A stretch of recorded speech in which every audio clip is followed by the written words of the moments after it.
Fala pessoal, tudo bem? Sejam bem-vindos ao nosso canal, é sempre um prazer e uma honra contar com a sua audiência. Você sabia que tem um novo conflito aí acontecendo?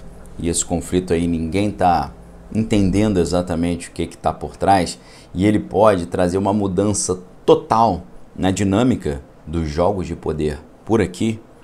Eu quero explicar isso tudo para vocês aqui. Hoje em dia, a gente fica muito de olho assim quando você fala, você está acompanhando o conflito? Aí você acha que é a situação lá na Europa, ou você acha que é a situação muito preocupante da possibilidade de uma crise sistêmica bancária, uma crise de crédito internacional, com a quebra do Banco do Vale do Silício e de mais outros dois bancos, e agora também com a situação muito estranha da venda do Credit Suisse, e agora também informações dizendo que o Deutsche Bank, o banco da Alemanha, também não está bem das pernas não.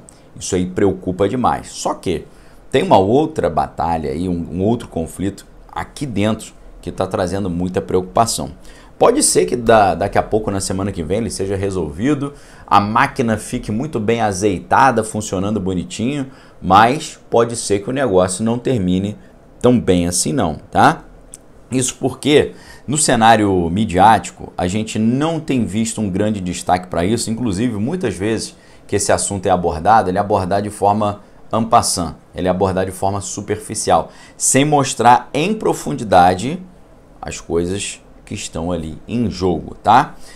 Eu vou explicar para vocês em detalhe. Antes disso, só gostaria de fazer mais uma vez o convite para, caso você não esteja ainda conosco lá no Manual de Sobrevivência 2023, clica aqui embaixo, faça a sua inscrição. Você vai fazer uma inscrição, vai estudar o ano inteiro conosco. Vai estudar o quê? Como você recebe informações vitais para navegar nesses mares tortuosos desse ano. Educação financeira, realidade espiritual do final dos tempos e os jogos de poder lá fora e aqui também, e como eles se desenvolvem, tá?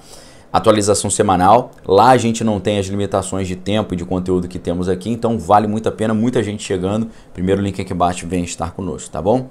Então, o que a gente está falando? Está surgindo um grande conflito dentro de um dos mais importantes poderes nacionais, que é o poder legislativo. O poder legislativo, em muito sentido, ele representa o povo ali. A gente sabe que a Câmara, principalmente, ela representa o povo. Tanto que depois do chefe do executivo e do vice, quem assume o executivo é a presidência da Câmara. Então, é um poder, o poder legislativo é muito importante e fundamental.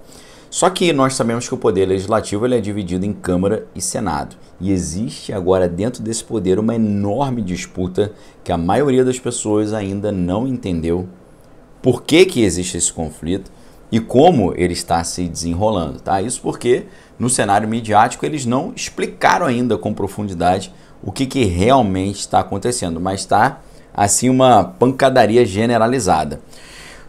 O presidente do Senado, ele resolveu pegar de volta as chamadas comissões mistas para avaliar as medidas provisórias.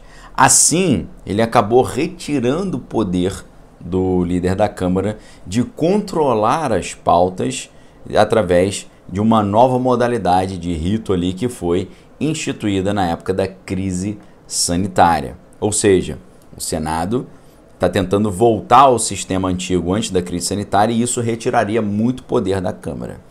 A Câmara já tem dito ali que se perder esse poder pode bloquear a pauta, o que seria muito complicado. Mas vamos entender o que é essa mudança que aconteceu na época da crise sanitária, que o pessoal nas redes sociais, muitas vezes, e na grande mídia não te explicam o que é, que eu vou explicar tudo para você entender o tamanho do poder e como isso pode travar o atual governo, pode travar tudo, parar. As medidas provisórias que foram aprovadas podem até perder a validade, porque talvez você não se lembre, elas têm validade de 120 dias. Algumas já estão com 50 dias de validade. Se passar 120, elas caducam. Aí você pergunta, Daniel, o que você acha que vai acontecer? Elas vão caducar? Pera aí, vamos analisar o que está acontecendo primeiro. Antes da crise sanitária, as propostas de medida provisória passavam por uma análise conjunta de uma comissão mista, que tinha 12 representantes da Câmara, 12 representantes do Senado, tá? Lembrando que a medida provisória é uma maneira que o Poder Executivo tem e isso é legítimo, né? Tá no dispositivo legal, é uma maneira que o Executivo tem de acelerar a aprovação de medidas fundamentais, né? Como reorganização dos ministérios e por aí vai, né? Então, o que acontece? O Poder Executivo faz ali uma medida provisória e essa medida provisória depois passa pela apreciação do Poder Legislativo, tá? Como é que era a análise das medidas provisórias, que é uma espécie de situação em que o Poder Executivo ele cria lei, ele legisla? Como é que era esse trâmite? Antes da crise sanitária, era diferente. Essas propostas, então, passavam por uma análise mista da Câmara e do Senado, formada por 12 integrantes de cada casa. Dessa forma, tinha uma alternância entre senadores e deputados para ver quem seria o relator dessa medida provisória, né? O relator é o cara que vai fazer a versão final, que acaba indo para votação. Dependendo da maneira como o cara faz essa versão final, tem mais chance ou menos chance do negócio ser aprovado, tá? Então, após essa comissão dos 12 de cada lado, a proposta era apreciada lá pelo plenário da Câmara, depois era apreciada pelo Senado, ok? Então era assim que funcionava. O chefe do Executivo fazia uma medida provisória, o grupo de 12 de cada lado, passava na Câmara, passava no Senado, beleza. Só que aí o que aconteceu? Esse procedimento, que obviamente está previsto na Constituição, ele foi mudado durante a crise sanitária. Por quê? Porque durante a crise sanitária, as comissões pararam de funcionar, né, para proteger ali as pessoas. Dessa maneira, as medidas provisórias passaram a ser analisadas direto ou prioritariamente pela Câmara, tá? E isso fez o quê? Isso deu muito poder à Câmara, principalmente ao chefe da Câmara, tá? Porque ele tinha o poder de definir qual deputado seria o relator de cada matéria, tá? Só que o que acontece? O que acontece é que o Congresso ele já voltou ao seu funcionamento normal, né? As comissões voltaram a funcionar normalmente. Só que é óbvio que a Câmara não quer abrir mão desse poder e não quer retornar ao rito anterior para não poder perder essa grande prerrogativa. Então surge aí um grande debate, surge aí uma grande polêmica. E essa polêmica está travando a aprovação das medidas lá, está tudo parado, tá? Já que eles não conseguiram chegar a um acordo, o presidente do Senado ele tomou uma atitude ali que irritou muito a Câmara, né? Por quê? Porque ele decidiu, nessa última quinta-feira, dia 23, que ele vai retomar essas comissões mistas, independente da decisão do presidente da Câmara. O que ele está querendo dizer?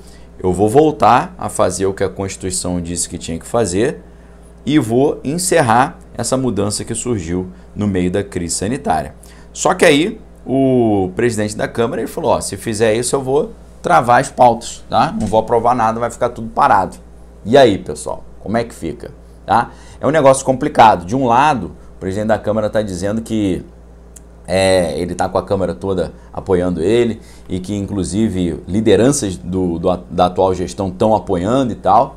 Mas ele falou, né? Se vocês quiserem fazer essa comissão mista aí, problema de vocês.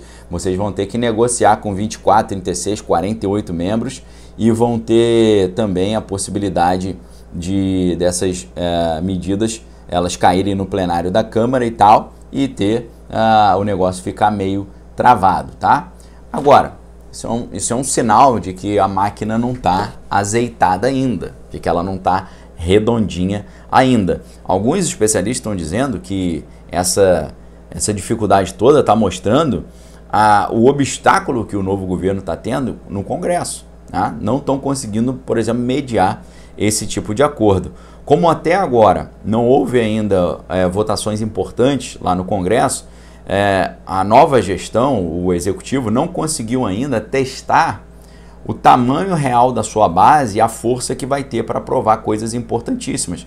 Porque além das medidas provisórias, eles querem aprovar até agosto o chamado novo arcabouço fiscal. O que é novo arcabouço fiscal? As regras para quanto pode gastar e como pode gastar o dinheiro, e também eles querem passar uma reforma tributária que tem sido interpretada como muito complexa.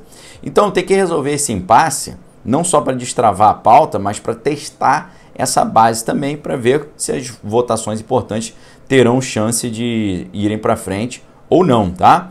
Já tem outros analistas que estão dizendo que esse impasse é útil, é muito bom, porque dá um tempo ali para construir, para que o novo governo construa uma base e tal. Então, muitos estão achando que eles vão chegar a uma solução, né? Porque se o Congresso não chegar à solução, pode ficar com a fama de não estar preocupado com o bem-estar da nação e tal. Assim, pessoal, se você me perguntar, Daniel, você acha que isso aí vai ser resolvido ou vai virar uma escalada aí de problema? Eu acho que a maior chance é de ser resolvido. Os caras vão sentar para conversar e vão resolver. Agora, se não resolver, o desgaste vai aumentando e a coisa vai ficando aí cada vez mais estranha, né?